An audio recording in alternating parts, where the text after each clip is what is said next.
कहानी की शुरुआत एक सुनसान इलाके से होती है जहां पूरी दुनिया ज़ॉम्बी वायरस की वजह से बर्बाद हो चुकी होती है। हर जगह सन्नाटा है और इंसान लगभग खत्म हो चुके हैं। अब कहानी हमें दो दोस्तों बेन और मिकी के पास लेकर आती है जो पहले बेसबॉल टीममेट थे, लेकिन अब इस पोस्ट एपोकैलिप्टिक दुनिया में सर्वाइवर बन चुके हैं। बेन काफी प्रैक्टिकल और सख्त स्वभाव का है, जबकि मिकी डरपोक है और हमेशा अपने हेडफोन्स में गाने सुनकर खुद को इस डरावनी दुनिया से अलग रखने की कोशिश करता है। दोनों जंगलों और खाली घरों में घूमते रहते हैं और खाने पीने का सामान ढूंढते हैं। अगर रास्ते में कोई ज़ॉम्बी मिल जाता है तो उसे मारने का काम हमेशा बेन ही करता है, क्योंकि मिकी में इतनी हिम्मत नहीं होती। एक दिन घूमते घूमते उन्हें सड़क किनारे एक खड़ी हुई कार दिखाई देती है। बेन जैसे ही कार का दरवाजा खोलता है तभी अंदर से एक ज़ॉम्बी औरत निकलकर उन पर हमला करने की कोशिश करती है, लेकिन बेन तुरंत उसके सिर में गोली मारकर उसे खत्म कर देता है। इसके बाद दोनों को पता चलता है कि कार सही हालत में है और स्टार्ट भी हो जाती है, जिससे वे बहुत खुश हो जाते हैं क्योंकि अब तक वे पैदल ही सफर कर रहे थे। कार मिलने के बाद मिकी बेन से कहता है कि वे उसकी एक्स गर्लफ्रेंड के घर चलें, क्योंकि वहाँ उन्हें सामान मिल सकता है। वे घर पहुँचते हैं तो घर पूरी तरह खाली मिलता है और लड़की पहले ही मर चुकी होती है। मिकी वहाँ जाकर इमोशनल हो जाता है और पुरानी यादों में खो जाता है। वह उसके कमरे से एक म्यूजिक सीडी और उसकी खुशबू वाले कपड़े उठा लेता है। वहीं दूसरी तरफ बेन प्रैक्टिकल चीजें ढूंढता है और उसे बैटरी से चलने वाले दो वॉकी टॉकी मिलते हैं, जिन्हें वह अपने पास रख लेता है। रात को दोनों उसी कार में सोने की तैयारी करते हैं। मिकी चाहता है कि वे किसी घर में रुक कर रहें, क्योंकि उसे लगातार भटकना पसंद नहीं, लेकिन बेन साफ मना कर देता है। वह उसे याद दिलाता है कि जब अपोकलिप्स शुरू हुआ था तब वे 3 महीने मिकी के घर में उसके परिवार के साथ बंद रहे थे। खाना खत्म हो गया था और आखिरकार ज़ॉम्बीज़ घर के अंदर घुस गए थे, जिसमें उसके परिवार की मौत हो गई और सिर्फ वही दोनों बचे थे। इसलिए बेन हमेशा चलते रहने को ही सुरक्षित मानता है। अगले दिन मिकी वॉकी टॉकी में बैटरी लगाकर उसे चालू करता है और अचानक उन्हें किसी दूसरे लोगों की बातचीत सुनाई देती है। वे समझ जाते हैं कि आसपास कहीं सर्वाइवर्स का एक कैंप है जहां लोग अभी भी सामान्य जिंदगी जी रहे हैं। खाना है, जन्मदिन मनाते हैं और साथ रहते हैं। ये सुनकर मिकी बहुत खुश हो जाता है और उनसे संपर्क करने की कोशिश करता है। वह रेडियो पर बात करता है, लेकिन दूसरी तरफ से एक आदमी उसे बहुत रूखे तरीके से मना कर देता है और कहता है कि कैंप में उनके लिए कोई जगह नहीं है। साथ ही वह एनी नाम की लड़की को भी उनसे बात न करने की चेतावनी देता है और कनेक्शन काट देता है। बेन इस बात को भूल जाने को कहता है, लेकिन मिकी उस कैंप को ढूंढने का फैसला कर लेता है और बार बार एनी से कांटेक्ट करने की कोशिश करता रहता है। अब मिकी लगातार रेडियो पर एनी से संपर्क करने की कोशिश करता रहता है। बेन उसे समझाता है कि ये बेकार है, लेकिन मिकी को पहली बार उम्मीद मिली होती है कि कहीं लोग सामान्य जिंदगी जी रहे हैं, इसलिए वह मानने को तैयार नहीं होता। कुछ समय बाद दोनों एक पुराने अबैंडन्ड मोटेल के पास पहुंचते हैं। मिकी बिल्डिंग को चेक करने अंदर जाता है, लेकिन अंदर कई ज़ॉम्बीज़ बंद होते हैं जो उस पर हमला करने लगते हैं। वह डरकर तुरंत भागता है और बेन उसे बचाता है। बेन फिर उसे समझाता है कि उसे लड़ना सीखना होगा, लेकिन मिकी अब भी हथियार उठाने से डरता है। एक दिन बेन नदी में नहाने चला जाता है और मिकी कार में अकेला सो रहा होता है। तभी एक लड़की ज़ॉम्बी धीरे धीरे कार के पास पहुंचती है और अंदर आने की कोशिश करती है। मिकी की नींद खुलती है और वह बुरी तरह डर जाता है। वह बेन को आवाज देने लगता है, लेकिन बेन दूर होता है। कुछ देर बाद मिकी को समझ आता है कि ज़ॉम्बी कार का दरवाजा खोलना नहीं जानती और बस बाहर खड़ी उसे देख रही है। मिकी कई महीनों से अकेला और मानसिक रूप से टूट चुका होता है। वह उस ज़ॉम्बी लड़की को देखने लगता है और उसकी इंसान वाली पुरानी शक्ल याद करके अजीब तरह से उससे इमोशनल जुड़ाव महसूस करने लगता है। तभी बेन वापस आता है और तुरंत उस ज़ॉम्बी को गोली मार देता है। बेन मिकी की हालत समझ जाता है, लेकिन कुछ नहीं कहता। अब दोनों के बीच तनाव बढ़ने लगता है। लगातार भटकने से मिकी परेशान हो चुका होता है। वह एक घर में रुकने की जिद करता है। बेन मजबूरी में मान जाता है, लेकिन वह मिकी का म्यूजिक प्लेयर छीन लेता है, क्योंकि लाउड म्यूजिक की वजह से ज़ॉम्बीज़ का खतरा बढ़ सकता है और मिकी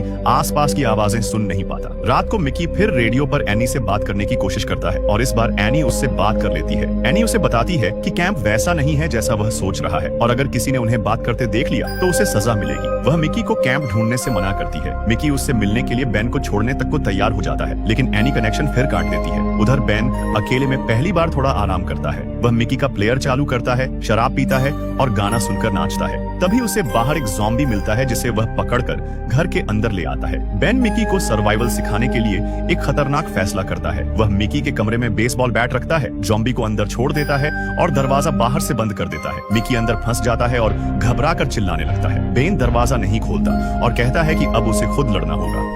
कुछ देर तक अंदर से चीखें और मारने की आवाजें आती रहती हैं। काफी देर बाद बेन दरवाजा खोलता है और देखता है कि मिकी ज़ॉम्बी के खून से लथपथ खड़ा है। उसने पहली बार खुद ज़ॉम्बी को मार दिया होता है। मिकी गुस्से में बेन पर टूट पड़ता है और उसे पीट देता है, लेकिन बेन खुश होता है क्योंकि आखिरकार मिकी ने जीना सीख लिया। इसके बाद मिकी उसे एनी के बारे में बताता है और रोने लगता है, क्योंकि अब उसे समझ आ जाता है कि कैंप की जिंदगी शायद सिर्फ सपना है। इसके बाद दोनों फिर अपनी यात्रा शुरू करते हैं। वे मछली पकड़ते हैं, पेड़ों से फल खाते हैं, एप्पल्स से बेसबॉल खेलते हैं और कुछ समय के लिए सामान्य जिंदगी जीने की कोशिश करते हैं, लेकिन असलियत अब भी वही है, वे अकेले बचे हुए लोग हैं। कुछ दिन बाद सड़क पर चलते चलते दोनों को एक कार दिखाई देती है जो बीच रोड पर खड़ी होती है। बेन तुरंत समझ जाता है कि पेट्रोल काम आ सकता है, इसलिए वह उससे फ्यूल निकालने लगता है। तभी मिकी नोटिस करता है कि कार का इंजन अभी भी गर्म है, मतलब कोई इंसान अभी अभी इसे छोड़ कर गया है। दोनों जोर जोर से आवाज लगाते हैं, लेकिन कोई जवाब नहीं मिलता। बेन जैसे ही काम खत्म करने लगता है, अचानक एक अजनबी आदमी पीछे से मिकी को पकड़ लेता है और उसके गले पर चाकू रख देता है। वह बेन से कार की चाबी मांगता है और धमकी देता है कि अगर चाबी नहीं दी तो मिकी को मार देगा। बेन शांत रहने की कोशिश करता है और उससे बात करने लगता है। वह आदमी बताता है कि कुछ लोगों ने उसे अपने कैंप में रखने का वादा किया था, लेकिन उन्होंने धोखा दिया, इसलिए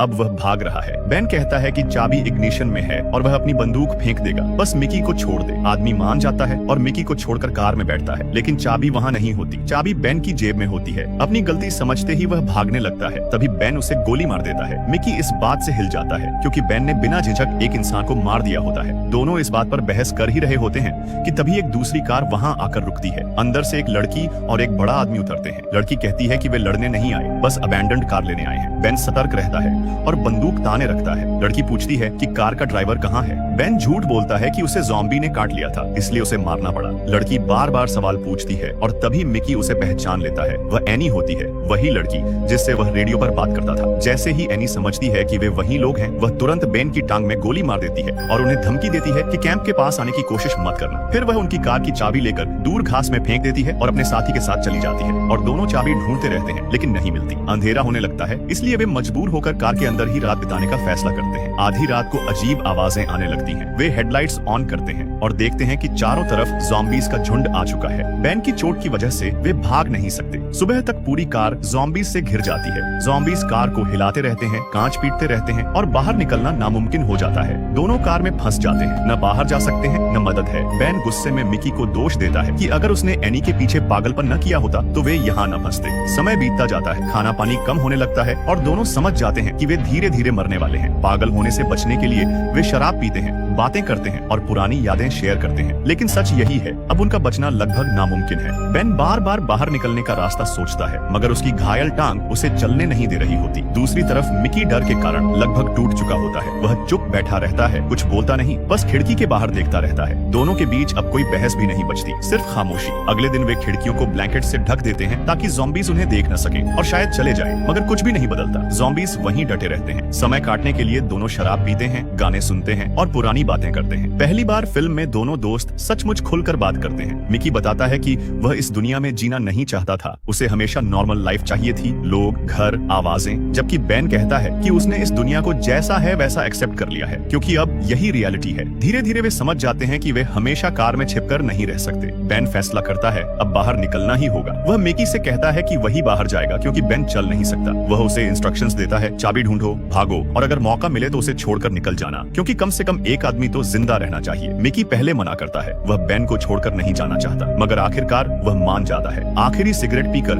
वह कार के ऊपर के हैच से बाहर निकलता है और धीरे धीरे ज़ॉम्बीज के बीच घास में चाबी ढूंढने लगता है। बेन अंदर बैठा उसका इंतजार करता है, शायद उसकी जिंदगी के सबसे लंबे मिनट। बहुत देर बाद ऊपर से नॉक की आवाज आती है। बेन जल्दी से हैच खोलता है और मिकी अंदर आता है, लेकिन बेन तुरंत समझ जाता है कुछ गलत है। मिकी कुछ बोल नहीं रहा होता, उसका चेहरा खाली होता है। फिर वह अपना हाथ दिखाता है, उसे ज़ॉम्बी ने काट लिया होता है। यह देखकर बेन पूरी तरह टूट जाता है। मिकी रोते हुए पूछता है अब क्या करें। दोनों जानते हैं कि ज़ॉम्बी बाइट का मतलब क्या है, कोई इलाज नहीं है। कुछ सेकंड की चुप्पी और फिर बेन मजबूरी में अपनी बंदूक उठाता है। वह अपने सबसे अच्छे दोस्त को देखता है और गोली मार देता है। गोली चलने के बाद बेन जोर से चीखता है। यह फिल्म का सबसे इमोशनल और पेनफुल मोमेंट होता है। इस दुनिया में उसका आखिरी अपना इंसान भी चला गया होता है। मिकी को मारने के बाद बेन पूरी तरह टूट जाता है। अगले कई दिन वह उसी कार में बैठा रहता है। वह कहीं नहीं जाता, न खाना ढूंढता है, न ज़ॉम्बीज से लड़ता है, बस खामोश बैठा रहता है, जैसे उसके अंदर जीने की कोई वजह ही नहीं बची हो। अब इस दुनिया में उसका कोई अपना नहीं होता। कुछ समय बाद वह वॉकी टॉकी उठाता है और पहली बार एनी से खुद बात करता है। उसकी आवाज पहले जैसी सख्त नहीं रहती। वह उसे बताता है कि मिकी मर चुका है और कैसे उसे अपने ही दोस्त को गोली मारनी पड़ी। एनी चुप रहती है। बेन उससे कहता है कि अगर वह जिंदा बच गया तो एक दिन उसे ढूंढकर मार देगा, क्योंकि उसी के कारण मिकी ने उम्मीद बांधी थी थी और उसी उम्मीद ने उसे मौत तक पहुंचा दिया। उसे एक पुरानी बात याद आती है, जब शुरुआत में वे मिकी के घर में फंस गए थे। उस समय उन्होंने ज़ॉम्बीज़ को घर के एक हिस्से में अट्रैक्ट किया था और दूसरी तरफ से भाग निकले थे। बेन वही ट्रिक दोबारा इस्तेमाल करने का फैसला करता है। वह मिकी का म्यूजिक प्लेयर तेज आवाज में चला देता है, कार की खिड़कियों से ब्लैंकेट्स हटा देता है और जानबूझकर आवाज करता है ताकि सारे ज़ॉम्बीज़ कार की तरफ आ जाएं। जैसे जैसे ज़ॉम्बीज़ इकट्ठा होते हैं वे सब कार के सामने जमा हो जाते हैं। फिर बेन धीरे धीरे कार के पीछे वाले ट्रंक से बाहर निकलता है। अगले सीन में हम बेन को सड़क पर अकेले चलते हुए देखते हैं। उसके पास अब लगभग कुछ नहीं होता, न खाना, न सही हथियार, न कोई साथी। फिल्म यहीं खत्म हो जाती है, एक ऐसी कहानी के साथ जहां दुनिया खत्म हो चुकी है, लेकिन दोस्ती, अकेलापन और जीने की जिद अभी भी बाकी है।